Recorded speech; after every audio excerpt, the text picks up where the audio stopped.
Hi viewers, welcome to my channel ராகுல் stories. நம்ம இன்றைக்கி இந்த வீடியோவில் எந்த படத்தை பற்றின ரிவ்யூ பார்க்க போகிறோம் அப்படின்னா, நம்ம விஜய் சேதுபதி நித்யா மேனன் நடிப்பில் வெளிவந்திருக்கிற படம் தான் தலைவன் தலைவி. ஸோ இந்த படத்தை பற்றின ஒரு ஷார்ட் ரிவ்யூ தாங்க பார்க்க போகிறோம். வாங்க வீடியோக்குள்ளே போகலாம்.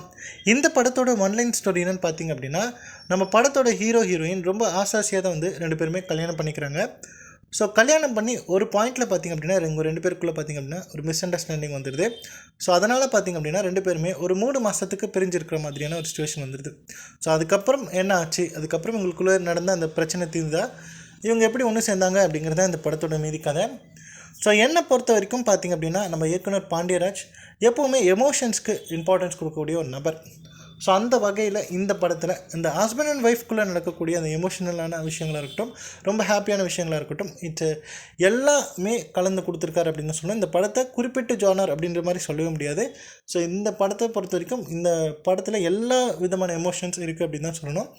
அதுவும் இந்த படத்தை பார்த்திங்க அப்படின்னா இந்த படத்தோட கதை ஃபர்ஸ்ட் ஆஃப் முழுக்கவே முடிஞ்சிடும். ஃபர்ஸ்ட் ஆஃப்லேயே முடிஞ்சிடுது. ஒன்றுமே இல்லை, ஹஸ்பண்ட் அண்ட் ஒய்ஃப் பிரிஞ்சு ஒரு 3 மாதம் கழித்து சேர்றாங்க அப்படிங்கிறது தான் கதை. செகண்ட் ஹாஃபை பொறுத்த வரைக்கும் செகண்ட் ஹாஃபில் எதுவுமே கிடையாது. பட் இருந்தாலுமே இந்த படத்தை பார்க்கணும். ஏன் அப்படின்னு சொல்கிறேன் அப்படின்னா, இந்த ஹஸ்பண்ட் அண்ட் ஒய்ஃப் அப்படிங்கிற இந்த 2 பேரோட ரிலேஷன்ஷிப் எப்படியாப்பட்ட ரிலேஷன்ஷிப் அப்படிங்கிறத நம்ம பாண்டியராஜ் வந்து அவ்வளோ அழகாக வந்து சொல்லியிருக்காரு இந்த படத்தை பொறுத்த வரைக்கும். ஸோ அவங்களுக்குள்ளே நடக்கக்கூடிய அந்த எமோஷ்னலான விஷயங்களாக இருக்கட்டும், நிறைய விஷயங்கள் இருக்குது. ஸோ அது வந்து ஜஸ்ட் லைக் தட் அப்படிங்கிற மாதிரி விஷயம் கிடையாது. ஸோ இப்போ இருக்கக்கூடிய ஜென்ரேஷன் பார்த்திங்க அப்படின்னா 6 months to 1 year வந்து லவ் மேரேஜாக இருக்கட்டும், அரேஞ்ச் மேரேஜாக இருக்கட்டும், 6 months to 1 year வந்து பிரிஞ்சு போயிடுறாங்க. ஸோ பிரிஞ்சுட்டு அவங்கவுங்க வழியை பார்த்துட்டு போகிறேன் அப்படின்னு சொல்லிட்டு போயிட்டு, ஸோ அந்த பிரிவை கூட ரொம்ப சந்தோஷமாக கொண்டாடிக்கிட்டு நான் பெரிய சாதனை பண்ணிட்டேன் அப்படிங்கிற மாதிரியான விஷயங்கள்லாம் பண்ணிகிட்டு இருக்காங்க. பட் அந்த மாதிரியான விஷயம் கிடையாது ஹஸ்பண்ட் அண்ட் ஒய்ஃப் அப்படிங்கிற ரிலேஷன்ஷிப். ஸோ அதையும் தாண்டி ரொம்ப ஒரு மிகப்பெரியான விஷயம்.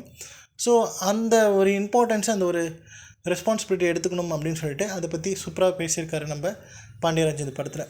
ஸோ அது மட்டும் இல்லாமல் இந்த படத்தில் நித்யா மேனனாக இருக்கட்டும், விஜய் சேதுபதியாக இருக்கட்டும், அவங்க 2 பேருக்குமே கொடுக்கப்பட்டிருக்க அந்த கேரக்டரை சூப்பராக பெர்ஃபார்ம் பண்ணியிருக்காங்க. குறிப்பிட்டு சொல்லணும் அப்படின்னா விஜய் சேதுபதி ஒரு 3 சீக்வன்ஸை பற்றி நான் சொல்வேன். அதாவது ஒரு கருப்புசாமி கோயிலாண்ட இருக்கக்கூடிய ஒரு சீக்வன்ஸ். அது மட்டும் இல்லாமல் எந்த ஒரு ஈகோ இல்லாமல், எந்த ஒரு விஷயம் இல்லாமல் தன்னுடைய ஒய்ஃப் கிட்ட மன்னிப்புக்கக்கூடிய அந்த விஷயமா இருக்கட்டும், மொட்டை மாடியில் தன்னுடைய மாமனார் கூட சேர்ந்து மீன் குழம்பை பற்றி பேசக்கூடிய அந்த சீக்வன்ஸாக இருக்கட்டும். அதே மாதிரி நித்யா மேனனை பற்றி சொன்னோம் அப்படின்னா விஜய் சேதுபதி வந்து வகை வகையாக வந்து பரோட்டா வாங்கி கொடுத்துட்டே இருப்பார். ஸோ எல்லா பரோட்டாவும் சாப்பிட்டுட்டு அவங்க கொடுக்கக்கூடிய அந்த ரியாக்ஷன்லேயே சொல்லிடலாம் ஸோ எந்த மாதிரியான அவங்க வந்து எப்படி ஃபீல் பண்ணுறாங்க, ஸோ அந்த கேரக்டரில் எந்த அளவுக்கு பொருந்திருக்காங்க அப்படின்னு சொல்லிடலாம். ஸோ அதுவாக இருக்கட்டும், க்யூட்டாக, அதாவது சந்தோஷமாக இருக்கும்போது ரொம்ப வந்து ரொமான்டிக்காக பேசக்கூடிய அந்த சீன்ஸாக இருக்கட்டும், கோவமாக இருக்கும்போது டேய் போடாடே அப்படின்னு சொல்லக்கூடிய அந்த விஷயமா இருக்கட்டும், ஸோ எல்லாமே சூப்பராக பண்ணியிருக்காங்க. ஸோ எந்த ஒரு குறைவும் கிடையாது. 2 பேருமே போட்டு நடிச்சிருக்காங்க அப்படின்னு தான் சொல்லணும். சூப்பராக பண்ணியிருக்காங்க.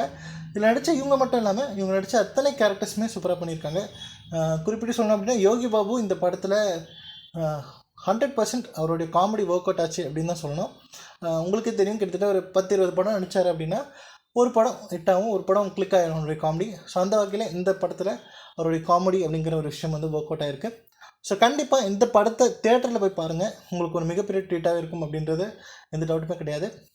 ஸோ இந்த வீடியோ பிடிச்சிருந்தா லைக் பண்ணுங்கள், ஷேர் பண்ணுங்கள். மறக்காமல் என்னுடைய ராகுல் ஸ்டோரிஸ் அப்படிங்கிற என்னுடைய யூடியூப் சேனலை சப்ஸ்கிரைப் பண்ணிவிடுங்க. தேங்க்யூ.